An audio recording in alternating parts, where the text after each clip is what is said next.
Hello mga boss, welcome back again sa ating channel. For this video, pag-uusapan natin itong pagdudual client sa Dragon Nest Classic. No? So, napakalaking bagay nito, lalo na sa mga solo player natin dyan, na mga tropa na mahilig mag-grind ng gold. So alam naman natin, para mapag-grind ka ng gold ng solo, either sa Nest or sa mga dungeon na unlimited kang makakapasok.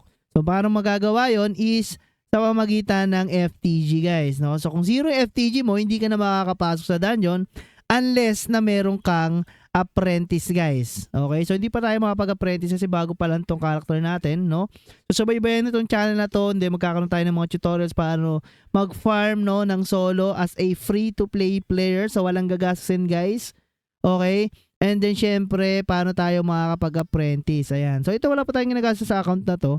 Solo gameplay lang tayo. Wala pa nagbubus sa atin, wala tayong apprentice ngayon. Kung ano lang yung makaparty natin, so yun lang, no?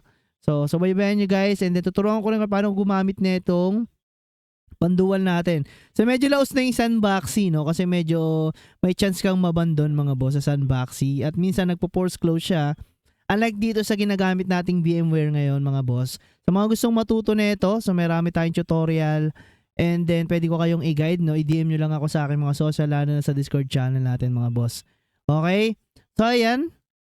Ito nga pala yung gusto kong pakita sa inyo, and then mag-update lang tayo ng kitaan ngayon or ratio dito sa ating group kay Boss Mix, no? Kung magkano na ba yung gold natin. Ayan. So pwede tayo mag-farm ng gold.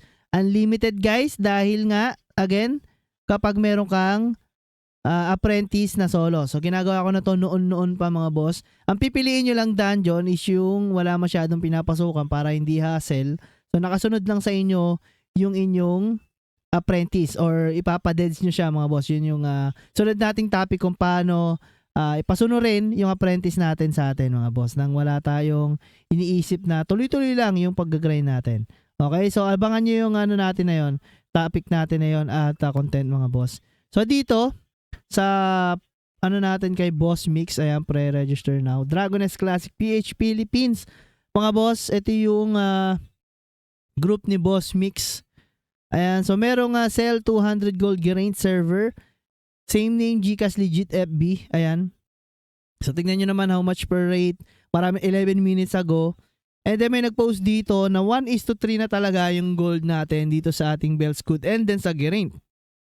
Okay? So yung 200 gold lang is equivalent GCash, no? So geraint. Eto naman, nagbebenta na account. Ingat kayo sa mga ganito kung walang MM mga boss. Okay? Then looking for guild geraint server. Ayan. So pilot server service meron din. So ito, yan pala. Gold rate, no? 1,500 gold. So 1:3. Bellscoot naman 1,400 available. Same lang din. 1:3, no? Bank transfer, same name. Ayan.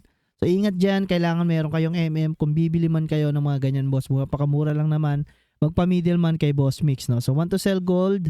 Geraint server stock update is 1,600. Okay, legit daw. Ayan. May mga boss. Ayan. So ordinary Altium babigay nito pang apps sa may monthly pass dyan. Okay.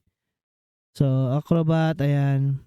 So ayan yung update natin ngayon dito sa kitaan ng ating Dragon Nest. And then sa mga susunod nating video guys, make sure na nakasubscribe kayo. Tuturuan ko paano mag dual client dito, and then syempre mag-farm mag-isa, no? Kung solo player ka lang. Kasi dalawang way lang naman ang farming dito. Sa Nest and then sa mga dungeon mga boss.